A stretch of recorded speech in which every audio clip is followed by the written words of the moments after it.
A sua palavra de Deus, a Bíblia, em Mateus 25, 14.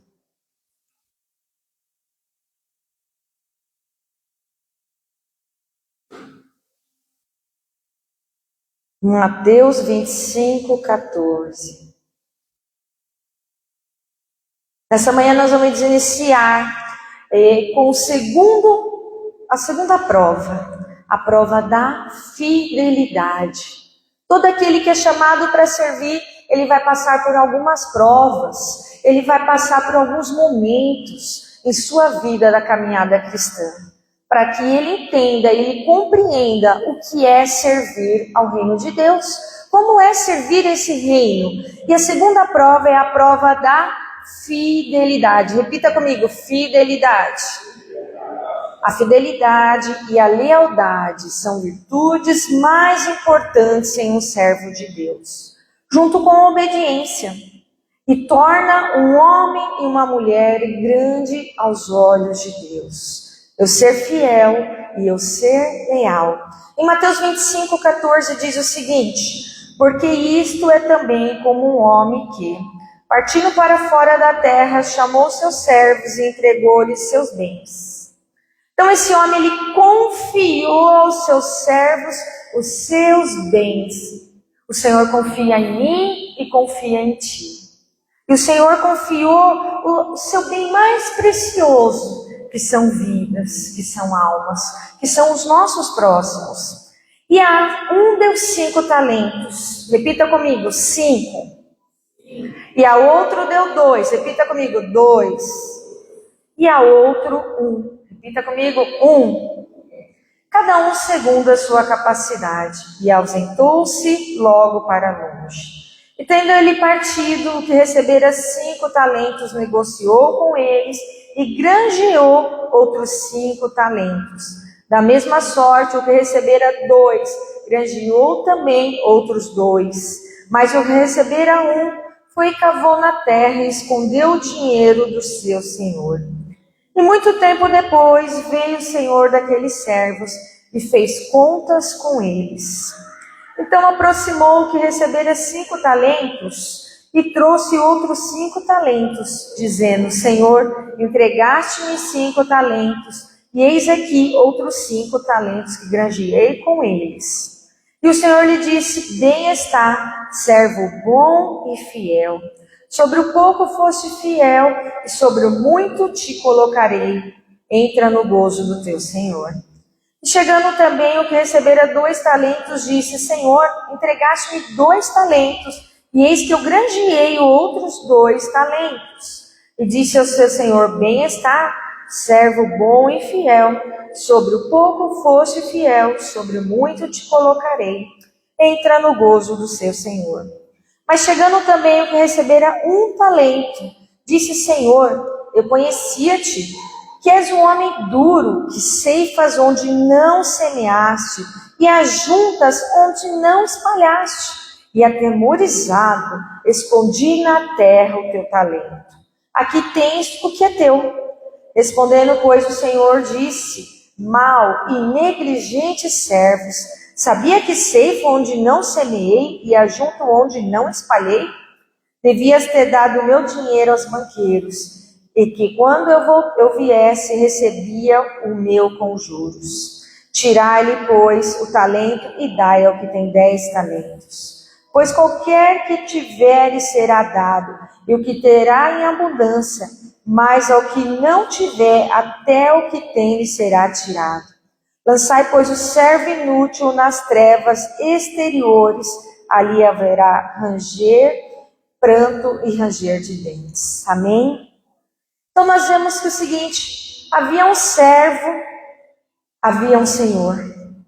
E esse senhor, ele confiou aos seus servos, ele chama 3 servos, e ele vai fazer uma viagem, ele vai partir.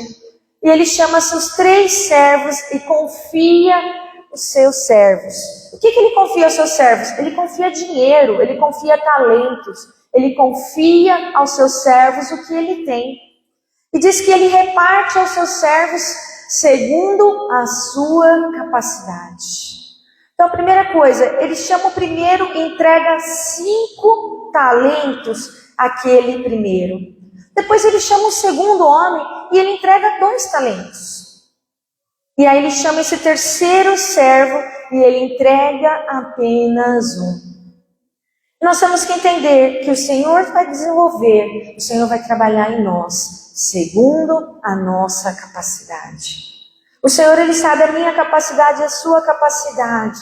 E o Senhor sabe o propósito que Ele tem para mim e para a sua vida. Então o Senhor sabe, mas mais que o Senhor saber, nós temos que saber também o nosso propósito original em Cristo. Nós temos que saber o que o Senhor espera de nós. Nós temos que compreender isso. Nós temos que ter uma identidade estabelecida. E o Senhor, para uns, Ele vai confiar 5. Para outros, o Senhor vai confiar 2. E para outros, o Senhor confiará 1.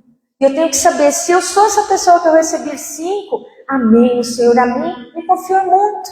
Se eu sou essa pessoa que recebeu 2, amém, eu tenho uma identidade estabelecida e eu sei quem eu sou em Cristo Jesus. E eu sei o que eu tenho que fazer em Cristo Jesus.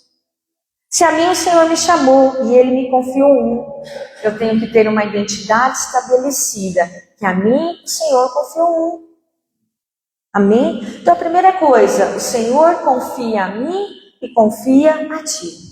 Só que o Senhor confia a nós de acordo com a nossa capacidade. De acordo com a nossa capacidade. Então, existem diferenças no reino? Sim, existem diferenças no reino. Todos nós somos chamados, escolhidos e devemos servir. Mas existem diferenças. Todo mundo joga igual ao Neymar? Sim ou não? Quando ele jogava no seu auge aí, todo mundo joga, todo mundo tem a mesma estratégia? Não. Alguns foram chamados e são jogadores, mas não tem essa mesma estratégia. É o que eu falo às vezes para o pastor Marcos, fala assim, como que muitas vezes você está pregando, você está liberando essa palavra e observa a autoridade, o poder que a palavra é liberada, que parece que é fácil. Você já olhou para o pastor Marcos e pensou assim, parece que é tão fácil ele pregando?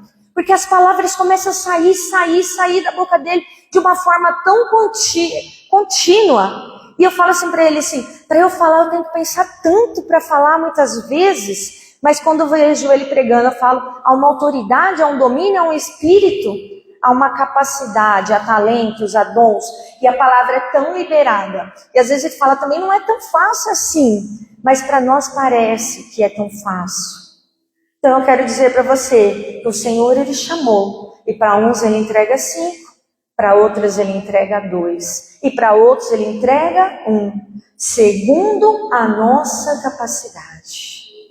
E que você tenha uma identidade estabelecida, que o Senhor Ele te entrega o melhor, para você produzir o melhor para Ele. Então, aquele que recebeu 5, o que aquele servo fez? Ele multiplicou esses 5. E quando o seu senhor voltou, ele pôde entregar para o seu senhor. Aqui está, eis os 5 talentos que o Senhor confiou a mim. E desses 5 talentos, eu fiz mais 5 talentos. E aí ele pôde ouvir daquele senhor dele, servo bom e fiel. Repita comigo, servo bom e fiel. Então ele pôde ouvir aquela palavra daquele Senhor. Tu és servo bom, tu és fiel. Você sobre o pouco, você foste fiel. E sobre o muito eu vou te colocar.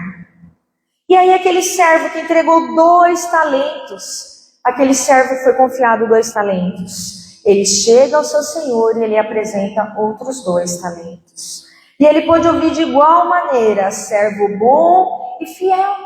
Sobre o pouco foste fiel e sobre o muito eu te colocarei. Mas nós vemos que aquele que recebeu a menor quantidade, aquele que recebeu 1 talento, aquele que recebeu 1 que o Senhor confiou nele, aquele único talento, que era para ele fazer igual aos outros servos, granjear, negociar, se levantar, trabalhar e dar resultado para aquele talento. Não foi o que aconteceu. Quando ele chega no seu Senhor, ele fala, eis que o Senhor, eu sei da sua fama, eis que eu te conheço. E eu sei que o Senhor é um Senhor que é mau, que negocia, que desbrava territórios. E ele quis criar uma situação. Ele conta uma história para aquele Senhor. Ele conta uma historinha. E ele, quando ele fala aquela historinha para o Senhor, ele fala assim: e por medo e atemorizado, eu guardei o meu único talento. E aí eu guardei, Senhor, e eis aqui, o talento que o Senhor me confiou, eu entrego a ti. E ele não multiplicou aquele talento. Um foi confiado e um era o que ele tinha para apresentar para aquele Senhor. E o que o Senhor fala? Mau e negligente servos. Se sabias que ceifo onde não semeei e ajunto onde não espalhei, sabes isso. Devias ter dado o meu dinheiro aos banqueiros, para que quando viesse eu receberia com juros. Se você não queria negociar, se você não queria trabalhar dia após dia para que tivesse uma multiplicação desse dinheiro que eu te confiei, entregasse ao banqueiro, porque pelo menos juros renderia. Fizesse pelo menos o mínimo, mas que você tivesse feito. Mas aquele servo que pouco foi confiado, ele não fez nenhum resultado e ele foi chamado de servo mau e negligente. Agora, por que esse servo, que pouco foi confiado, mas que foi confiado de acordo com a sua capacidade, por que ele não granjeou? Por que ele não se esforçou? Porque ele não desenvolveu aquele talento que foi oferecido? Será que foi por medo? Foi o medo que dominou esse servo? Ele ficou com medo do seu senhor e assim ele não fez? Será que foi por preguiça de levantar, de se esforçar, de guerrear, de negociar? Será que foi por interesses próprios? Não, eu não vou fazer, não, eu vou fazer as minhas coisas, eu não vou fazer as coisas do meu Senhor, que a mim foi confiado, eu vou fazer o meu trabalho. Eu não sei quando ele vai voltar, eu não sei quando ele vai pedir contas. Será que foi por uma zona de conforto? Foi por enfermidades? Foi por feridas não curadas? Foi por falta de comprometimento que essa pessoa não negociou e não cresceu os talentos que foi confiado? Algo agiu na vida desse servo e algo pode estar agindo na minha vida e na sua vida. Será que nós estamos cuidando dos talentos que o Senhor tem nos confiado? O Senhor confiou a mim e confiou a ti. Ele pode ter nos confiado 5, 2 ou 1 talento. Mas o Senhor confiou a mim e a ti. E quando nós não fazemos a multiplicação desse talento, quando nós não damos o fruto para o Pai que tem nos confiado, nós temos que sondar o nosso coração. É medo? É preguiça? É zona de conforto? Eu estou vivendo os meus próprios interesses? Só que algo que eu estou fazendo, que não está me fazendo gerar fruto, ele está me paralisando. Muitas vezes nós estamos paralisados de multiplicar os talentos que o Senhor tem nos dado. E aí isso nos domina e nos paralisa. E aí nós podemos encontrar com o Senhor. Lembra que nós temos tribunal de Cristo? Nós vamos ter um tribunal que nesse tribunal não será para a nossa condenação. Mas esse tribunal será para julgar todas as nossas obras na terra. Quando nós nos encontrarmos com Ele, Ele vai colocar numa balança todas as obras que fizemos, vai colocar numa balança se nós multiplicamos os talentos que nós fomos confiados. Então será entregue e nós iremos prestar contas. Quando será essa prestação de contas? Quando virá o meu Senhor? Será que eu ainda tenho tempo? E para finalizar, o que ele finaliza dizendo? Ele joga a culpa no seu Senhor. Eu sei que tu és mau, eu escutei a tua fama, eu te conheço. E aí, por medo, atemorizado, eu não negociei esse talento. Será que às vezes nós jogamos a culpa pelo nosso insucesso?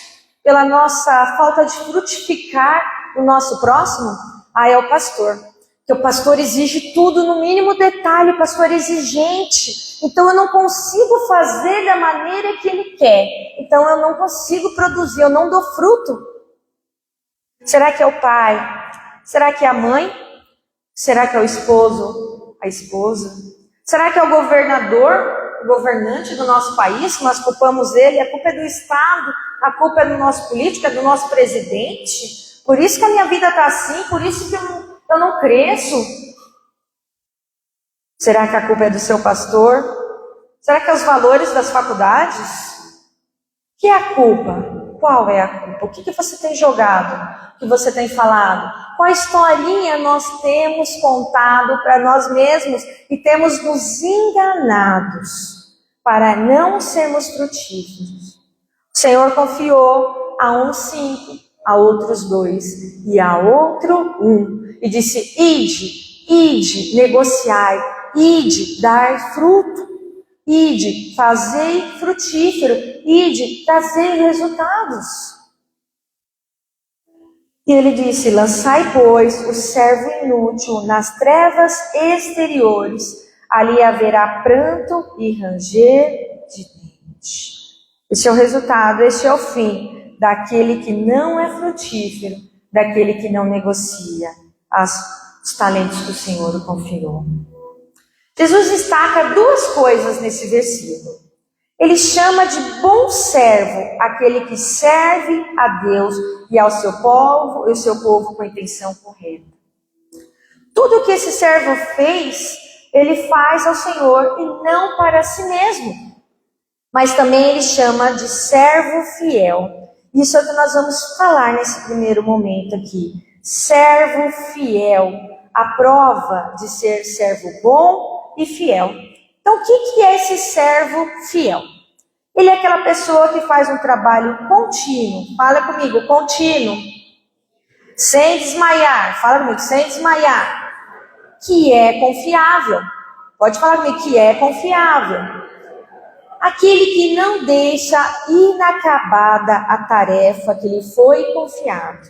Então, ele é uma pessoa contínua.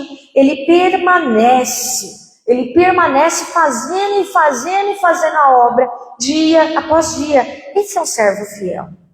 Sem desmaiar. E sem ficar com aquela cara de coitado, que eu estou tão cansado de fazer a obra de Deus, que eu estou me desfalecendo. Não, mas ele é contínuo, ele é alegre, ele está persistindo, ele está vencendo. E ele é confiável, ele é uma pessoa que nós confiamos. Muitos crentes naquele dia serão considerados bons servos por terem feito o serviço com boas intenções, mas não serão considerados fiéis, porque o que Deus lhes deu para fazer, eles não terminam. Então, ser servo bom é fazer a obra com boas intenções. Eu compreendi pelo qual o propósito que eu fui chamado, e eu faço essa obra com alegria, com boas intenções, para o meu irmão, para o meu Deus, para o meu pastor, para o meu próximo. Mas eu sou considerado fiel quando eu permaneço. Permanecer é fácil, irmãos, mas eu permaneço. Quando eu permaneço, eu sou considerado fiel. Quando eu permaneço, eu concluo a obra. Nós temos que nos preocupar com obras incompletas.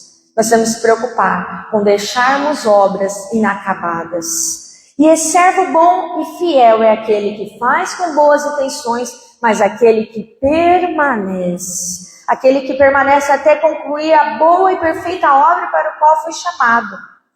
E é preciso permanecer para ter virtude. É preciso permanecer para amadurecer nessa obra e nesse processo. Se tudo eu largar a obra, se tudo eu esmorecer, se tudo eu parar, eu não serei forjado na obra para a qual Cristo foi me chamou, para que Cristo me estabeleceu. É no permanecer, dia após dia, batalha após batalha, levante após levante, processo após processo, que eu serei forjado e eu estarei um cristão e um servo maduro. E aí será achado em mim, além de servo bom, um servo fiel. E agora, um servo bom e fiel, ele tem um código de conduta. Já parou para pensar nisso? Existe um código de conduta para que esse servo permaneça bom e fiel, para que ele consiga permanecer, para que ele consiga ser constante e amadureça no chamado, o qual ele foi chamado pelo Senhor no propósito. Esse código de conduta, ele pode designar a sua forma de viver, a sua forma de se comportar, de proceder. Você tem um código de conduta? Você, quando começou a namorar, quando você se casou, você fez um código de conduta com a sua esposa? O que nós devemos fazer, o que nós não devemos fazer? Já pararam para pensar? Fizeram esse código? O que nós aceitamos no nosso casamento, o que nós não aceitamos? O que eu aceito para a minha vida, o que eu não aceito para a minha vida? Você tem um código de conduta no seu trabalho? O que você aceita, o que você realiza no seu trabalho, o que você não aceita, o que você não tolera? Nós temos um código de conduta. Para ser um servo bom e fiel, você também tem que estabelecer esse código de conduta. E eu vou usar o exemplo do nosso pastor, porque ele tem um código de conduta estabelecido e muito claro. Eu não sei se você percebeu, mas diversas vezes ele fala: eu procedo assim, eu faço assim, eu caminho assim, eu não negocio isso. Você tem que ter um código de conduta estabelecido para você ser um servo bom, para você fazer as coisas, fazer a obra do Senhor com boas intenções. Você tem que ter um código de conduta para se encontrar fiel, para ser achado fiel, para que tenha a virtude do Senhor sobre a sua vida e seja fidelidade. Então eu intitulei aqui, marquei uns tópicos dos códigos de condutas que eu vejo muito sobre a vida do nosso pastor. E esse código de conduta forja nele a pessoa que ele é, o servo bom e o servo fiel. E você vai também começar a perceber aqui pelas falas, você vai lembrar de códigos de conduta que ele já passou, já transmitiu para nós. E você vai escrever o seu próprio código de conduta, de como permanecer, de como vencer, de como permanecer com boas intenções e em fidelidade. O primeiro código de conduta que nós temos dele, nosso exemplo, é a maneira de falar. Então, ele tem uma maneira própria de falar. E a maneira que ele transmite a mensagem, que ele transmite a palavra, a maneira que ele libera no altar, a maneira que ele libera em particular com um filho e uma filha. A palavra é liberada em amor, mas a palavra é liberada com autoridade e com correção. Ele tem um compromisso de fidelidade de liberar a palavra. Ele libera com amor, mas ele libera com autoridade, ele libera com correção. Quando ele sobe nesse altar, ele sobe com temor para liberar a palavra do Senhor com zelo, com temor. Esse é o código de conduta, esse é o objetivo da vida dele. Mas ele libera e ele corrige, ele endireita e aplana os caminhos. Com certeza você já observou essa palavra e a maneira que o nosso pastor nos ensina. O segundo código de conduta é como tratar as pessoas. Ele sempre fala que se ele estiver conversando com uma mulher e essa mulher for mais velha que ele vai tratá-la como se ele estivesse falando e conversando com a sua mãe.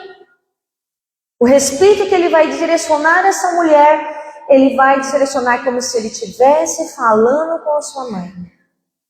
Se ele conversar com uma mulher que é da mesma idade dele, ele fala assim que ele vai conversar como se fosse a sua irmã. O mesmo respeito e zelo, como se fosse uma irmã. E se ele conversar com um jovem, com uma pessoa mais jovem que ele vai conversar como se fosse com os seus filhos. Então ele tem uma direção para cada pessoa, ele tem um foco. Ele observa os mais velhos, eu vou tratar, eu vou falar, eu vou ensinar, como se eu estivesse falando com a minha mãe. Os das mesmas idades, eu vou respeitar, eu vou tratar, eu vou ensinar, como se eu estivesse falando com a minha irmã. E os mais novos, como se eu estivesse falando com os meus filhos.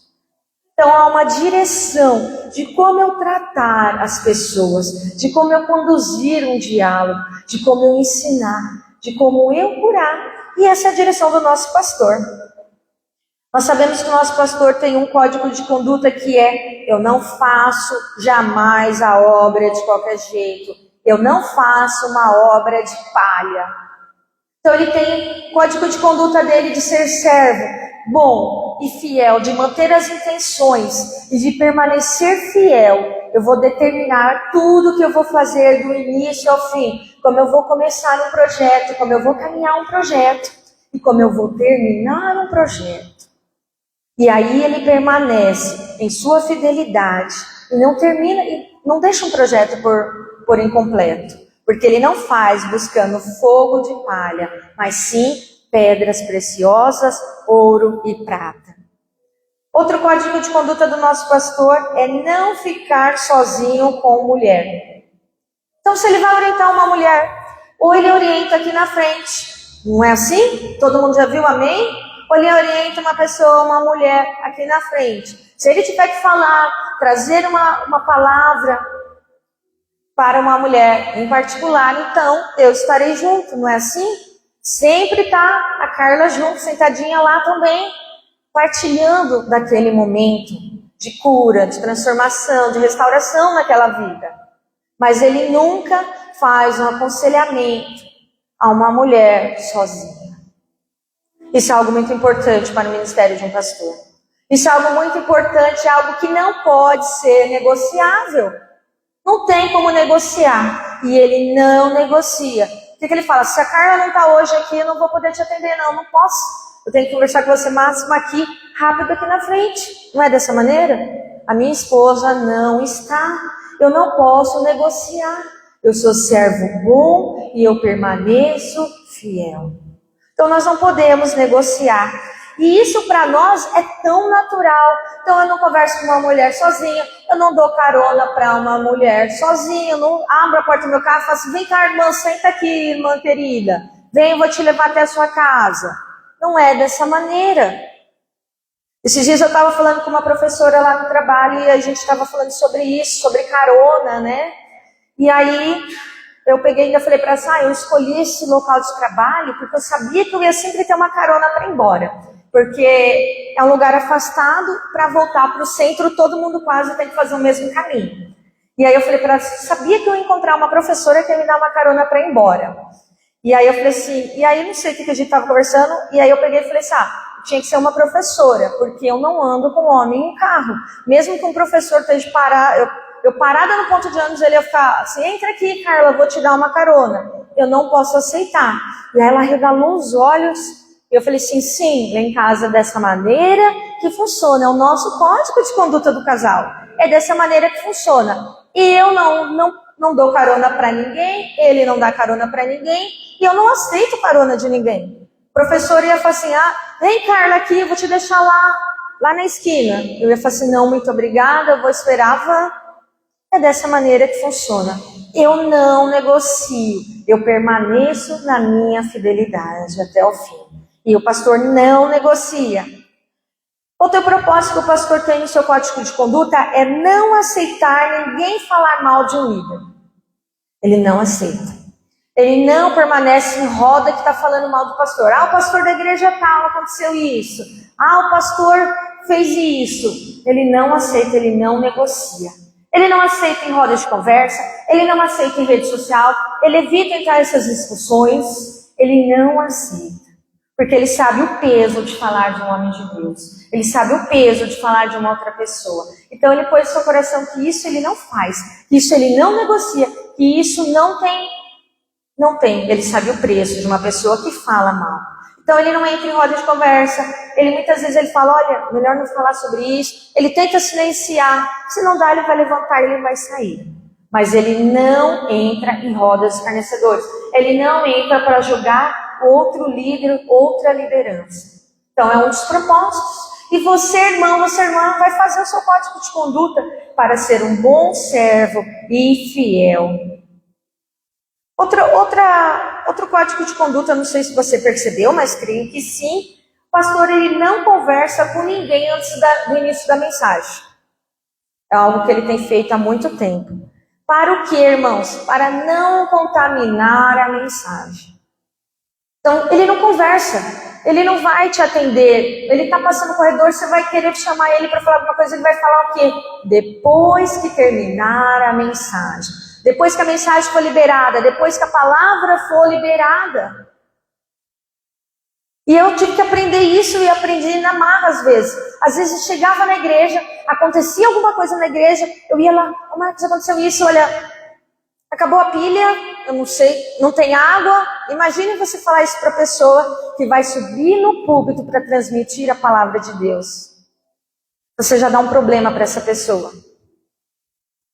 E aí ele falava para mim, eu não quero saber, eu não quero falar agora, não fala comigo agora. E até eu entender que eu não posso contaminar a palavra, que eu não posso trazer um problema para ele. E ele transmitiu isso, ele fala, não fala comigo antes da mensagem. A mensagem tem que ser liberada no propósito para o qual ela será liberada. O propósito que o Senhor pôs no coração. Então, não podemos falar com o nosso pastor antes da mensagem, amém? É um código de conduta dele e do propósito da obra dele. Ele aprendeu a relacionar-se e se proteger. Então ele foi forjado anos após ano, sendo um servo bom e fiel. Eu tenho que me relacionar, mas eu tenho que saber me relacionar. E eu tenho que proteger o meu coração. Então eu me dou para vidas, eu me dou para as ovelhas, eu deixo as 99, eu resgato uma ovelha. Só que eu tenho que saber proteger o meu coração, eu tenho que saber me proteger. E ele sempre fala, eu tenho que proteger a mim, tenho que proteger a minha casa e a minha família. Então você vai criar um código de conduta. Você vai criar o servo bom, que tem boas intenções, o servo fiel, que permanece e conclui a obra para o qual foi chamado. Código de conduta, meditar, orar e mergulhar na palavra de Deus sempre, intensamente. Está cheio desse Deus. E ele estabeleceu também alguns códigos de condutas para nós. O que ele falou? Você que quer, você que precisa, você que necessita de uma oração, de uma conversa. No final do culto, você fica lá na porta, foi isso que ele estabeleceu para gente? No final do culto você fica lá na porta. Não, ele estabeleceu. No final você tem que ser o primeiro a estar aqui na frente, nas primeiras cadeiras. Você tem que ser o primeiro a vir aqui. E aí quando assim que eu descer, eu vou ao teu encontro, a tua necessidade, e vou te escutar. Você será a minha prioridade quando você estiver no local certo, no momento certo, na frente. Depois que ele passou e foi para o fundo, foi para o final da igreja, você já não é mais a prioridade, né? Você não é agora, você perdeu aquele momento. Então o seu momento é na frente, no lugar para receber a palavra, no lugar para pedir a palavra, no lugar para pedir uma oração. Eu, Carla, sou esposa do pastor. Podia conversar com o pastor em casa? Eu posso conversar com ele em casa? Eu posso pedir oração para ele em casa? Sim, e eu faço isso também. Normal. Só que quando o meu coração queima, quando há um propósito, quando eu sei que eu tenho que estar aqui, neste lugar, e que eu tenho que falar com ele aqui, neste lugar, eu sou a primeira a ficar aqui na frente. Várias vezes vocês viram, eu fico aqui na frente, eu falo, está acontecendo isso comigo, eu preciso dessa oração, eu não vou embora sem receber essa oração, sem receber uma palavra. E eu digo para você, irmão, não acumule nada na sua vida, não acumule. Eu não estou bem, eu preciso, e eu preciso é hoje. Não deixa para amanhã não sinta vergonha, não sinta nenhuma amarra. Quando você precisar, você tem que vir, é hoje e já, é agora. É você que determina a sua cura, é você que determina a sua libertação. É você que dá um basta na opressão que muitas vezes você está vivendo. E aí você vem aqui e fala, pastor, eu estou passando por isso, ora por mim. Tem hora que a gente não consegue nem falar, eu não sei você, porque tem hora que a gente quer falar e falta palavras para a gente falar. De tamanha é a opressão que estamos vivendo. E a gente chega e a gente só quer chorar. E o pastor fica olhando para a gente, mas que você... E é isso. Eu também sou serva. Eu também sou filha. E eu tenho um pastor que ele está sempre disposto a me ouvir, me escutar, me orar e interceder por mim. Então você tem uma missão nesse domingo especial. A sua missão é estabeleça o seu código de conduta para ser um servo com boas intenções e para ser um servo fiel aquele servo que vai permanecer, aquele servo que irá concluir. O maior teste de lealdade de uma pessoa é quando ela é tentada a deixar um emprego mais cedo. Inúmeros líderes que têm a oportunidade de servir em qualquer área da igreja, ou mesmo no trabalho, quando surge uma pressão, quando surgem os problemas, eles deixam sua posição de serviço. Isso Deus vê como uma infidelidade. Eles são tentados a deixar o que Deus determinou que façam e abandonar. É uma maldição, uma obra inacabada. Então é importante que nós sejamos encontrados fiéis do Senhor. Que nós sejamos encontrados fiéis. Aquele que começa, aquele que permanece, aquele que não deixa o que o Senhor nos entregou. Aquele que não deixa até finalizar, até poder apresentar para o Senhor. Eis aqui, o Senhor me confiou 5, eis aqui mais 5. Eis aqui, o Senhor me confiou 2, eis aqui mais 2. Você se ache encontrado como fiel. Abra sua palavra em 1 Coríntios, capítulo 4, versículo 1.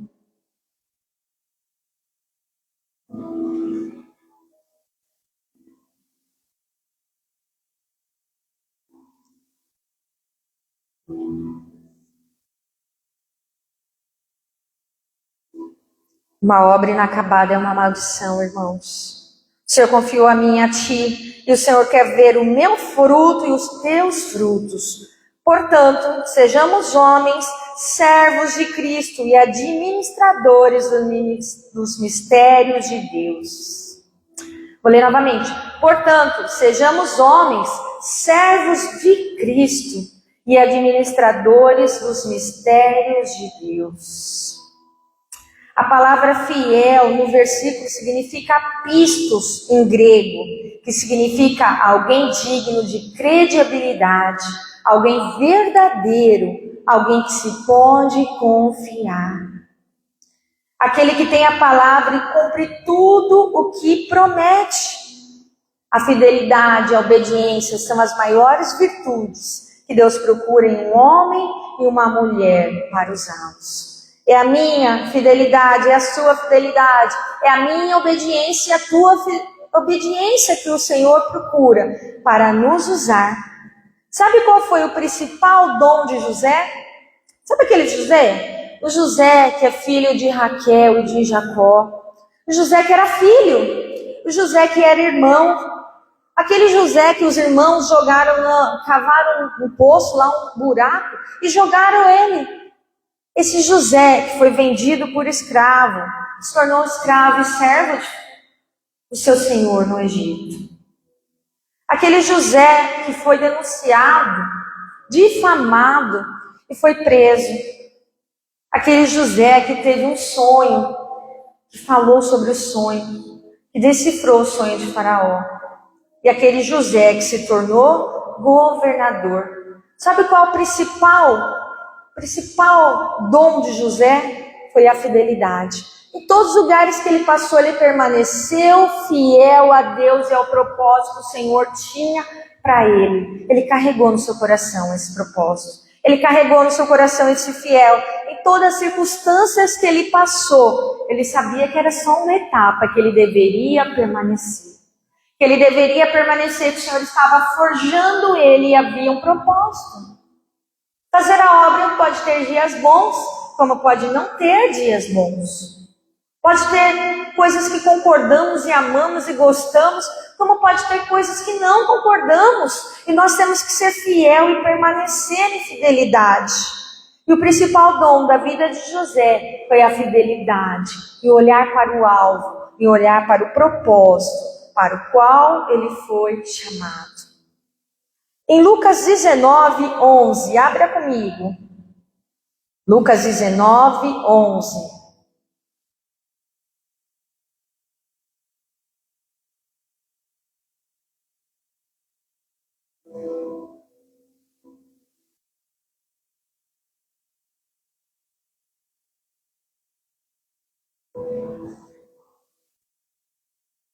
Nesse nós temos uma parábola, e a parábola fala de Minas. A nossa primeira palavra falava de talentos, de dinheiro. E essa parábola, ela é muito próxima, muito parecida. Só que ela tem uma outra chave que eu achei muito importante. Então, eu vou ler aqui. E ouvindo eles essas coisas, ele prosseguiu e contou uma parábola, porquanto estavam perto de Jerusalém e cuidava que logo se havia de manifestar o reino de Deus. Estava próximo de manifestar o reino de Deus. Disse, pois, certo homem nobre partiu para uma terra remota, a fim de tomar para si um reino e voltar depois. Havia nobreza sobre a vida deste homem, e ele ainda ia conquistar novos reinos.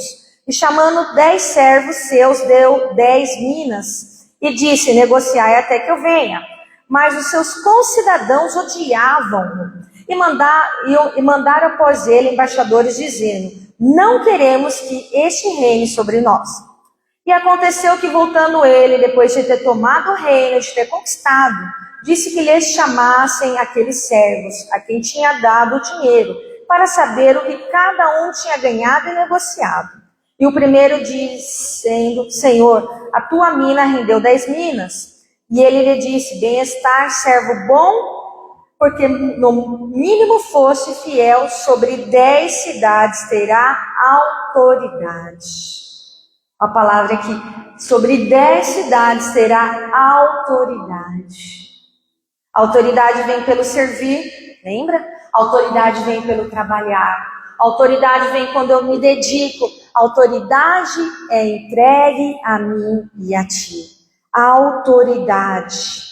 E veio o segundo dizendo, Senhor, a tua mina rendeu 5 minas. E a este ele disse, se tu também sobre 5 cidades, autoridade, governo, só tem aquele que trabalha, só tem aquele que confia, só tem aquele que é um servo bom e que é fiel, que permanece, que negocia, que trabalha no reino, que trabalha por vidas, por famílias, por restituição.